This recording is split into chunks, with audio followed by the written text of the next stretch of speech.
Hai, selamat pagi anak-anakku yang terkasih dan selalu Bunda banggakan.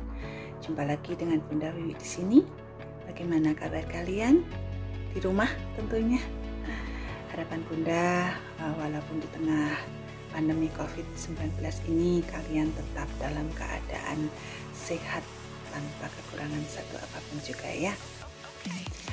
Anak-anakku, sesuai dengan kompetensi dasar yang ke-9 pada mata pelajaran otomatisasi tata kelola humas dan keprotokolan kelas 11, kita kali ini akan membahas bagaimana cara menerapkan pembuatan profil organisasi. Oke, are you ready? Siap, semangat ya.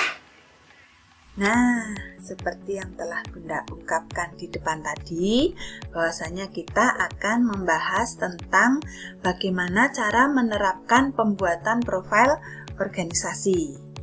Nah, anak-anak,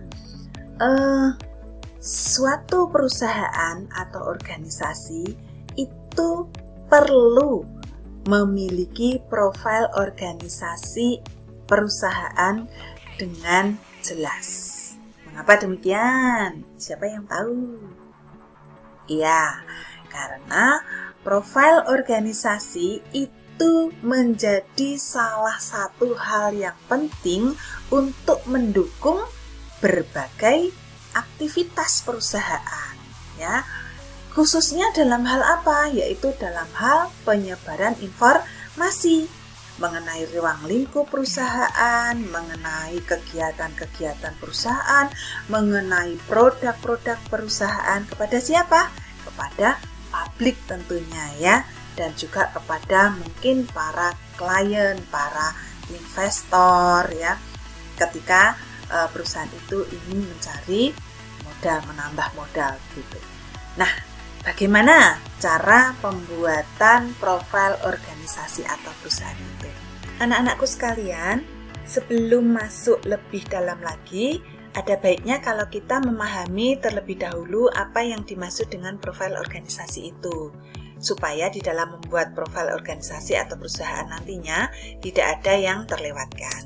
Nah, anak-anak, coba Bunda mau tanya dulu, siapa yang pernah mendengar kata profil organisasi selain yang tadi Bunda sebutkan? Ada? Ada yang tahu apa toh itu profil organisasi?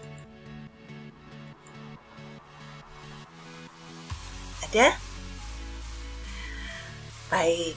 Ya, profil organisasi itu sebenarnya adalah merupakan media public relation yang berisi gambaran tentang sebuah paparan dan penjelasan mengenai perusahaan, termasuk produknya secara verbal atau grafik gambar ya, yang mengaitkan tentu saja nilai-nilai perusahaan tersebut.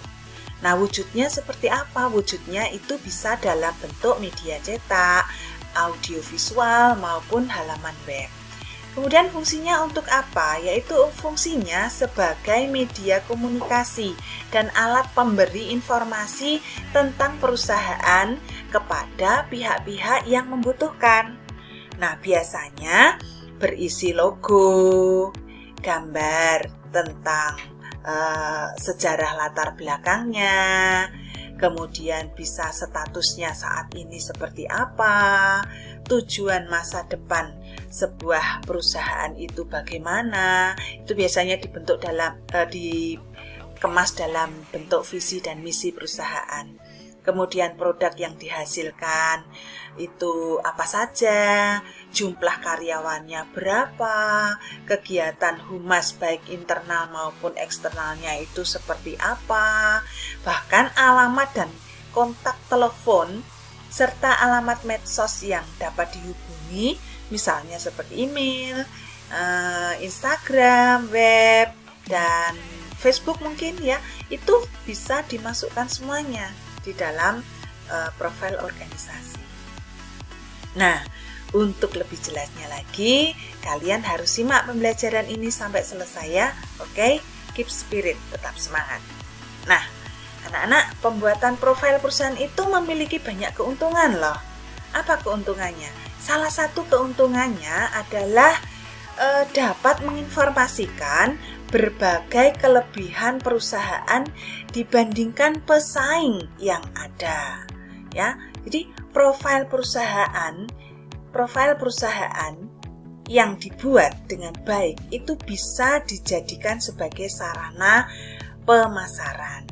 Nah, bentuk media profil perusahaan itu seperti apa? Kita lihat bersama. Nah, bentuknya itu bisa berupa teks dan gambar dalam wujud buku brosur dan lain-lain ya. Bisa bentuk leaflet, bentuk pamflet. Nih contohnya seperti ini. Kemudian bisa juga dalam bentuk presentasi ya, media presentasi PowerPoint ya. Kemudian bisa juga dalam bentuk aplikasi web atau video profile seperti yang tadi Bunda sudah jelaskan di depan tadi.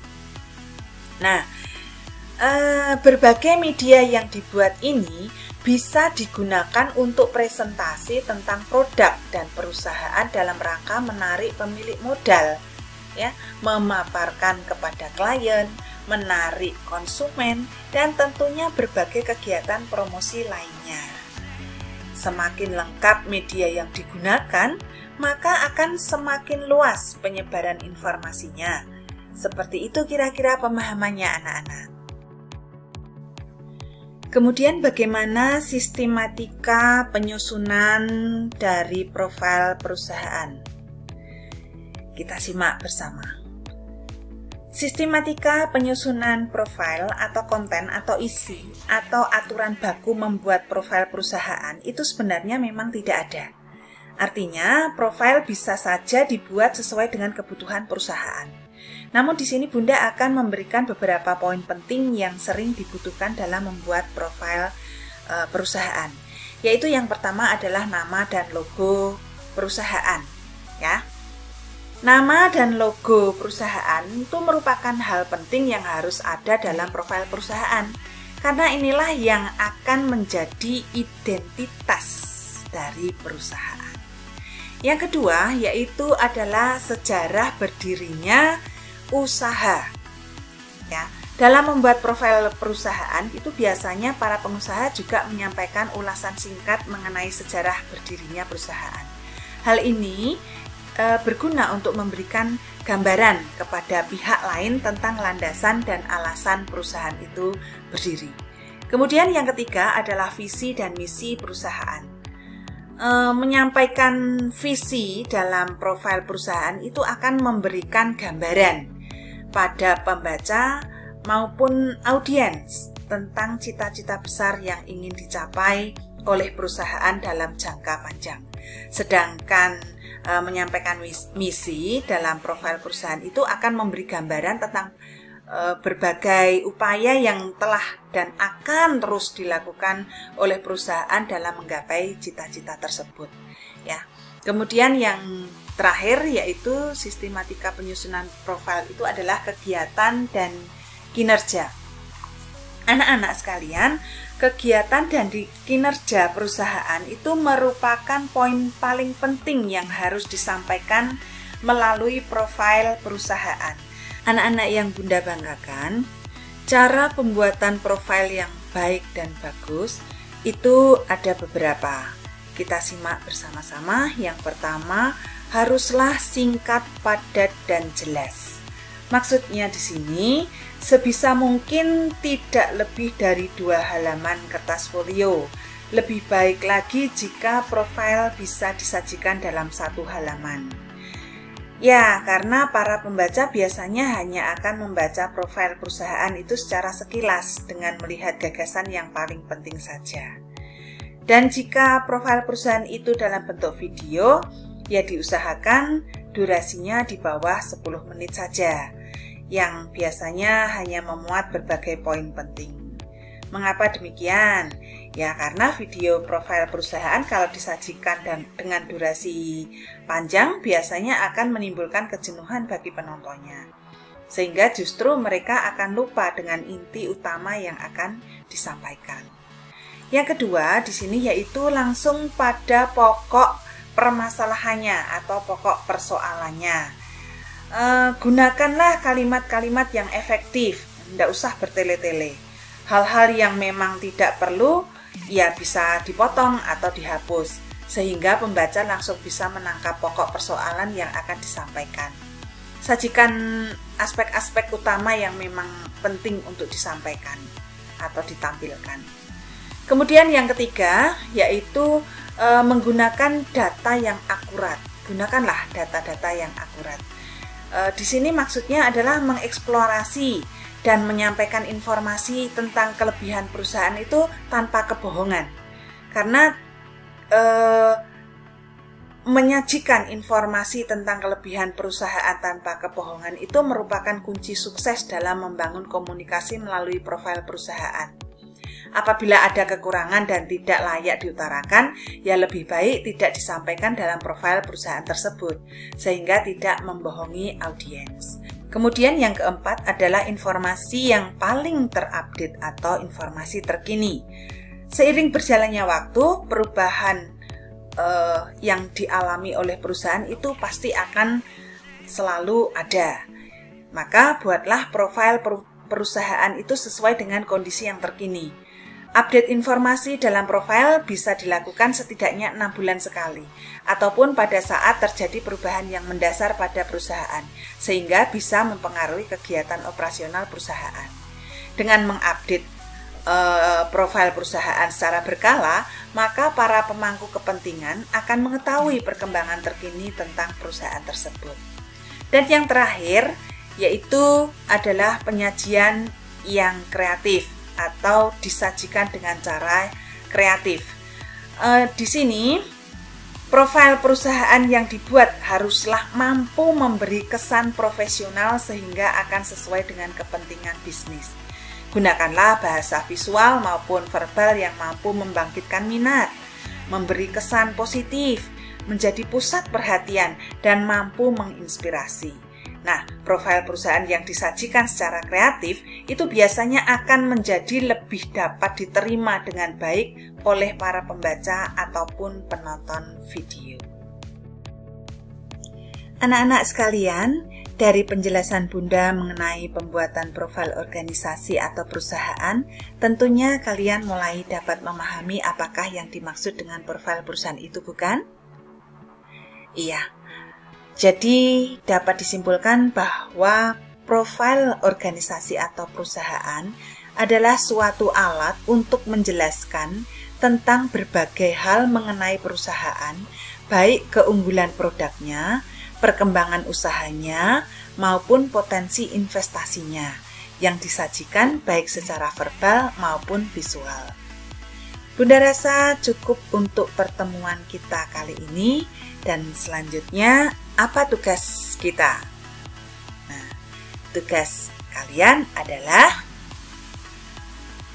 cari dan tontonlah salah satu profil perusahaan melalui YouTube atau media internet lainnya. Kemudian laporkan informasi apa saja yang Anda ketahui tentang perusahaan tersebut. Dan tulis laporan kalian dalam bentuk cerita di MS Word. Ya anak-anak, demikian tadi ulasan atau pembelajaran kita tentang bagaimana cara menerapkan pembuatan profil dari perusahaan. Nah, jangan lupa kalian tetap harus membuat tugas yang telah Bunda berikan tadi ya. Dikumpulkan minggu depan menggunakan WhatsApp. Kemudian pertemuan berikutnya kita akan membahas mengenai perencanaan program kehumasan. Anak-anak sekalian, tetap jaga kesehatan kalian, patuhi protokol kesehatan, sayangi diri dan keluarga kalian ya. Dengan cara bagaimana? Yaitu tetap stay at home, study at home, tetap jaga jarak, hindari pertemuan-pertemuan atau perkumpulan terlebih dahulu. Jangan ya, jangan dulu.